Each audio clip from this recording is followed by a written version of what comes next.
Yes, bwana, siku zote wanasema kwamba mwanamke mwenye akili basi ataitunza ndoa yake, lakini pia mwanamke mjinga anaivunja ndoa yake kwa mikono yake mwenyewe. Bwana, tumeshuhudia imetrend story kubwa sana kwenye mitandao ya kijamii na ilienda viral kwa sababu kitendo ambacho kilifanyika hakikuwa kitendo ambacho ni kizuri, ni kitendo ambacho kilimdhalilisha mtu ambaye ni mwanafunzi. Yaani wanafunzi wale walikuwa wanampiga rafiki yao kwa sababu ametembea na mwanaume wa mmoja kati yao. Lakini pia mwanaume ambaye aliyetajwa pale kwa jina lililosikika alikuwa ni Mwijaku. Hatufahamu kwamba ni Mwijaku huyu au ni Mwijaku yupi, lakini kila mmoja ambaye anamfahamu Mwijaku anakiri kwamba huenda akawa ni yeye, kwa sababu yeye ndiye ambaye mara nyingi sana amekuwa akizungumzia sana masuala ya mahusiano na kutulia na mke mmoja na vitu kama hizo, ingali yeye ndiye ambaye amefanya hicho kitendo.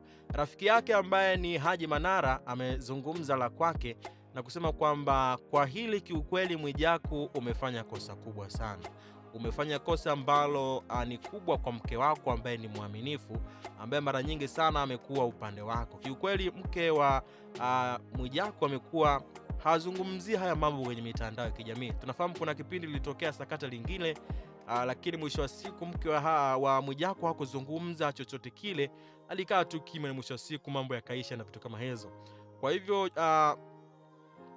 Kwa hivyo Haji Manara anampongeza sana Mwijaku kwa kuwa na mke mzuri ambaye anaweza kuitunza ndoa yake, hazungumzii ya ndani akayatoa nje, na mara nyingi amekuwa akikaa kimya kusikiliza mume wake anasemaje. Kama yanazungumzika basi yazungumzike, lakini hayapeleki kwenye mitandao ya kijamii. Kwa hilo Haji Manara akamsifu sana Mwijaku na kusema umepata mke bora sana. Licha haya ambayo yametokea, lakini mke wako amekaa kimya, anakusikiliza, mnaongea, mnayamaliza na vitu kama hizo.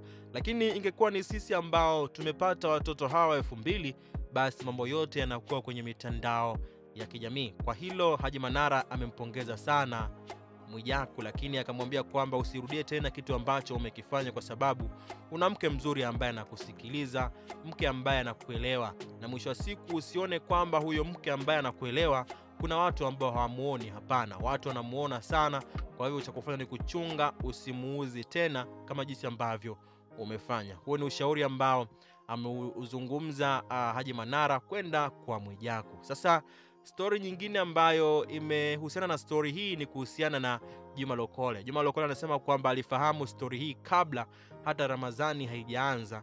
Alikuwa anafahamu story hii, lakini akaamua kukaa kimya kwa sababu mke wa Mwijaku ni rafiki yake, lakini pia ni watu ambao wanaongea mara nyingi sana. Kwa hivyo aliamua kukaa kimya, asizungumzie chochote kile ili kutoleta sintofahamu katika ndoa yao. Lakini mwisho wa siku lilivyotokea, basi hakuwa na budi kulizungumzia swala hilo.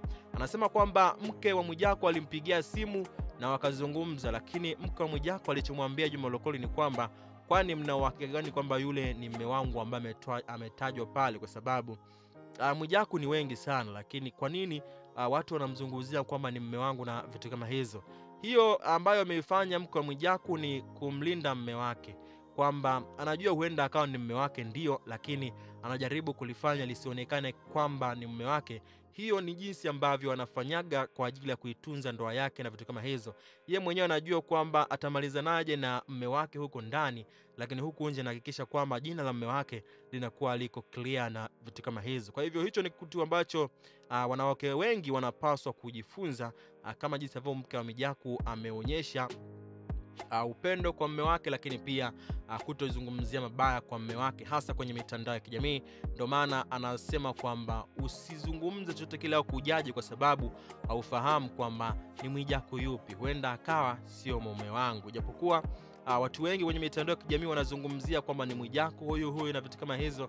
Ndio maana story imetrend sana kwenye mitandao ya kijamii, lakini mke wake anasema kwamba huenda akawa sio mume wake. Kwani mna uhakika gani au sio? Ni kitu ambacho amekizungumza mke wa Mwijaku, na watu wengi walitoa maoni yao, hasa mashabiki wakisema kwamba huyu mke wa Mwijaku anaweza kuishi hata na shetani nyumba moja, wakacheka na wakaenjoy na vitu kama hizo, kwa sababu sio kwa matukio ambayo amewahi kufanyiwa, lakini mwisho wa siku bado anamdefend mume wake.